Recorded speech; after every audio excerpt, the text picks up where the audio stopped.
Hey guys, I just wanted to go over two of the questions on your assignment together with you. And that way, if you have any questions, hopefully this will give you a good refresher and help you do the remaining problems. So we're going to start off with question 2000 from the AP exam. And we have already completed part A together, but I did want to give you a recap of part A just in case you had any more questions about it or kind of couldn't remember how we did it, okay? So part A said find the area of region R. So we're looking for that whole entire shaded region. We can notice that region R is between two different functions. It's between the function y equals e to the negative x squared and the function y equals 1 minus cosine x. So we're focusing on this region R, this whole entire region between those curves. And it does say that we only want to focus on the region in quadrant 1. So that's going to help us with our limits. So if you recall, we find an area by finding an integral. Okay, whether it's area under the curve or area between the two curves, that is going to be an integral every time. So we know that if we can, we should find the area between the two curves from top to bottom. If there is a clear top function and a clear bottom function, that is the easiest route to go. So we know if we find the integral from top to bottom with respect to x, that would give us area. So now we're looking at our function. And we know that our lower limit a is going to have to be 0 here because we're only looking at the first quadrant. So we know that 0 is our lower limit. And then we have to think about what our upper limit is. So here where they intersect, it appears that that upper limit's going to be 1. But remember, you have to be really careful with assuming things in these problems because you can see that my number at the top, my b value is not 1, it's 0.942. So to find that intersection point, remember that you can plug one graph into y1, plug the other graph into y2, and then you can do second and that trace button. And the intersect function, you'll recall, is number 5. And so that's how I came up with that 0.942 number at the top. So once I've figured out what my limits are, I simply then need to figure out what function's on top, which one's on bottom. I can see that e to the negative x squared is on top, 1 minus cosine x is on bottom. And so once I calculate that out, I get that area is 0.591. Okay, so that's just a brief recap of part A. Let's look at part C together. We don't quite know how to do part B yet. If you look, it's talking about rotating or revolving some things. We haven't quite gotten there. We haven't discussed that yet. So part C, let's take a look at that. So it says the region R is the base of a solid. For this solid, each cross-section perpendicular to the x-axis is a square.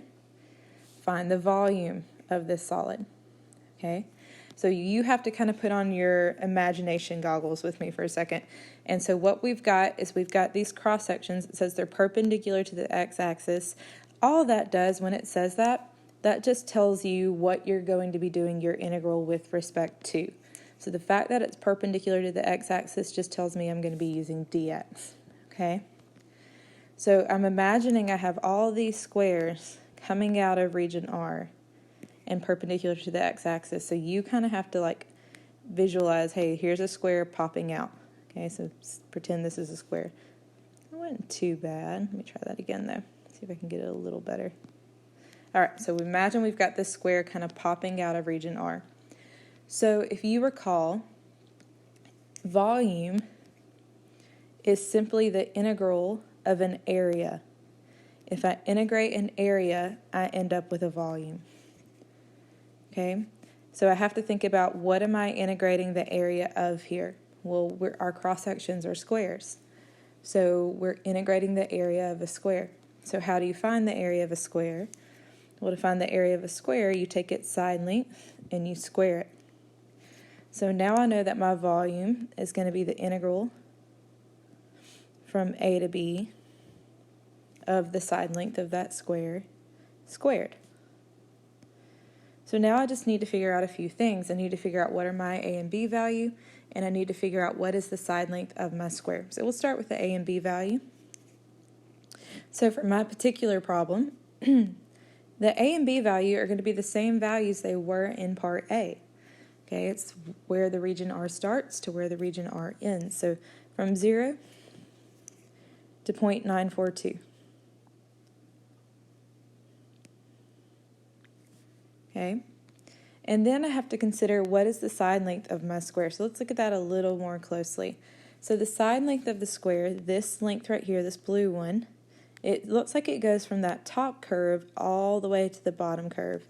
So the side length of that square is going to be simply top function minus bottom function.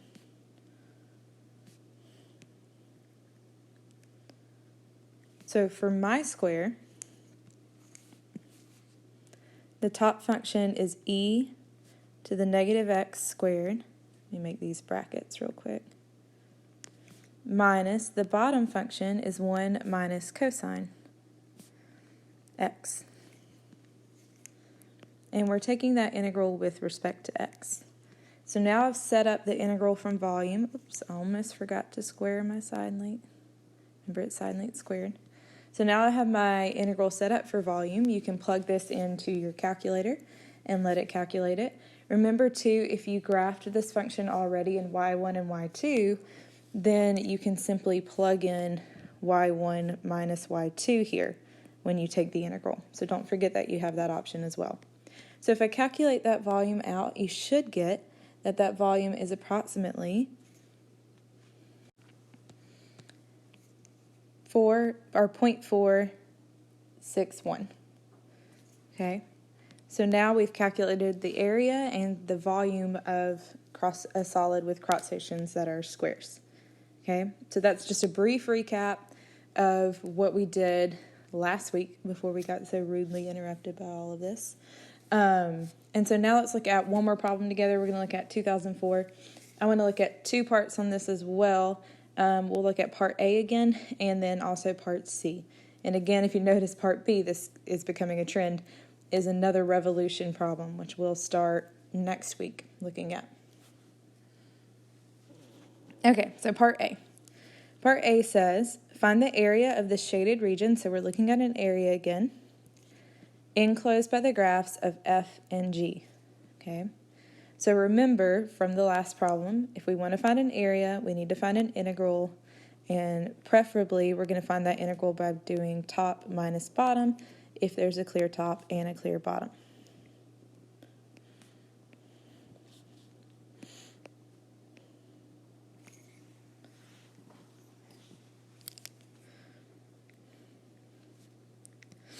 Okay, so looking at my function, it does give me some information here, which is super nice. So it gives me the equation for f of x, the equation for g of x. It also tells me what range it wants me to look at already. It wants me to look at between 0 and 1. So I already know what my a and my b value are. So I already know I'm looking at the integral from 0 to 1. So now I just need to figure out what function's on top, what function's on bottom. So if I look at the graph, it does appear that f of x is on the top. So I'm going to go ahead and put f of x minus, and g of x is on the bottom.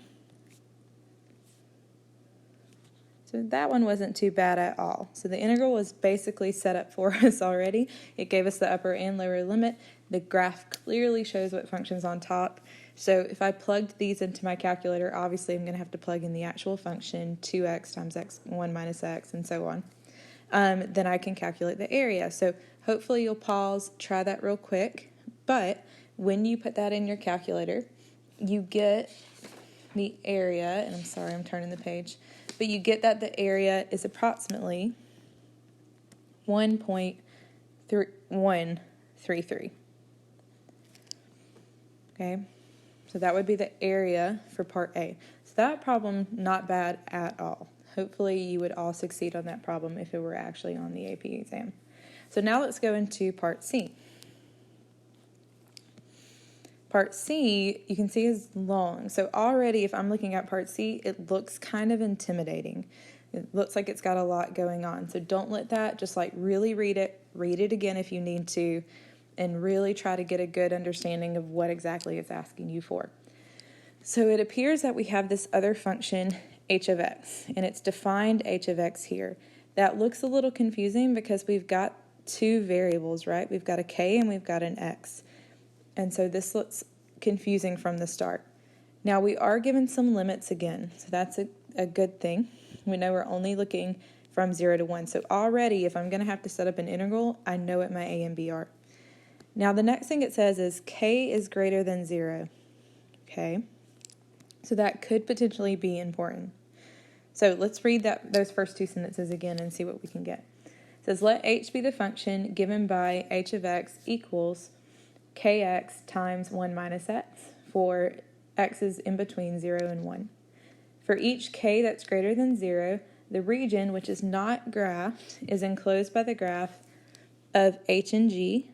So that region is the base of a solid with square cross-sections, which are perpendicular to the x-axis. So we, again, remember that tells us what we're going to be taking our integral with respect to.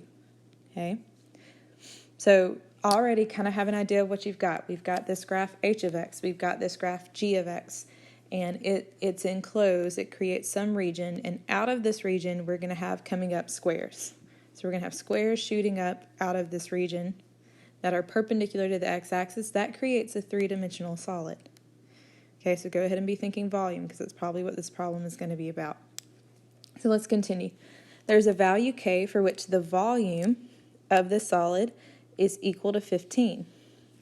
Write, but do not solve, an equation involving an integral expression that could be used to find the value of k. So there's a lot going on. It seems like there's a lot of information here, but simply we want to figure out what the volume between h and g is with cross sections that are squares. That's all we're doing. Okay, so to break it down simply for you. So we already know for volume that we're going to need, excuse my computer, that we're going to need an a and b value, an upper and lower limit, that we're going to need for that base of the solid, we need to figure out what's the top function, what's the bottom function, and we know we're finding the area of a square because it said it wanted square cross sections, so we're going to do top minus bottom squared. Okay, so if I can figure out what my a and b value are and what the top function is and what the bottom function is, that's my volume. Okay, so we already know what a and b are. We know that that lower limit's going to be 0 and that that upper limit is going to be 1. Okay, it told us that x went from 0 to 1 in the problem. So now I have to figure out what function's on top and what function's on bottom. Okay, I'm going to go ahead and create brackets for that. And once I do that, I know that that volume's equal to 15. So let's just think about this for a second. Let's think about what kind of functions they are. So we have graphed up here g of x. We can see it's below, from 0 to 1, it is below the x-axis. Okay, it looks like it might have some kind of parabola shape, but maybe not. Let's look at h of x. So I don't know what k is, but let's go ahead and consider what we do know about k. So we know k is positive. We know that. We were told that in the problem. Now, if we're thinking about what type of function h of x is, I want you to stop and do that for a second. So see if you can figure out what kind of function h of x is. Okay, what degree is that function?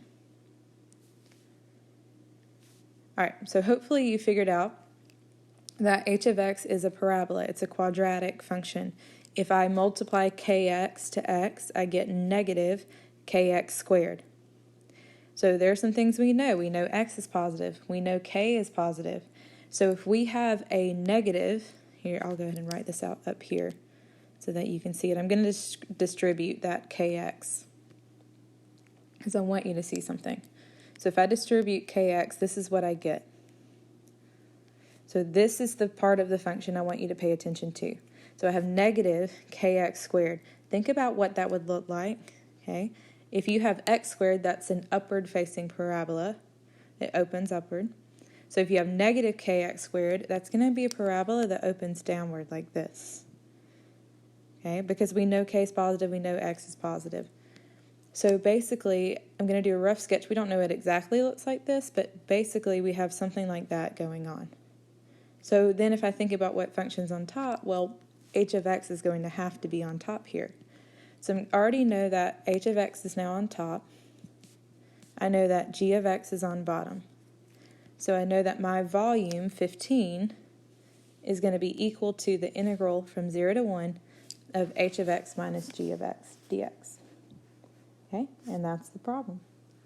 So what I want you to do is use basically what we went over here to complete the other problems that I assigned you. Please check Google Classroom. I did change the very last problem. It said 2012. I meant 2008, so I did alter that on Google Classroom. If you have problems with any of them, please shoot me a quick email or anything, or we can talk about them Monday during conference time if you Zoom in and join that session. Thanks, guys.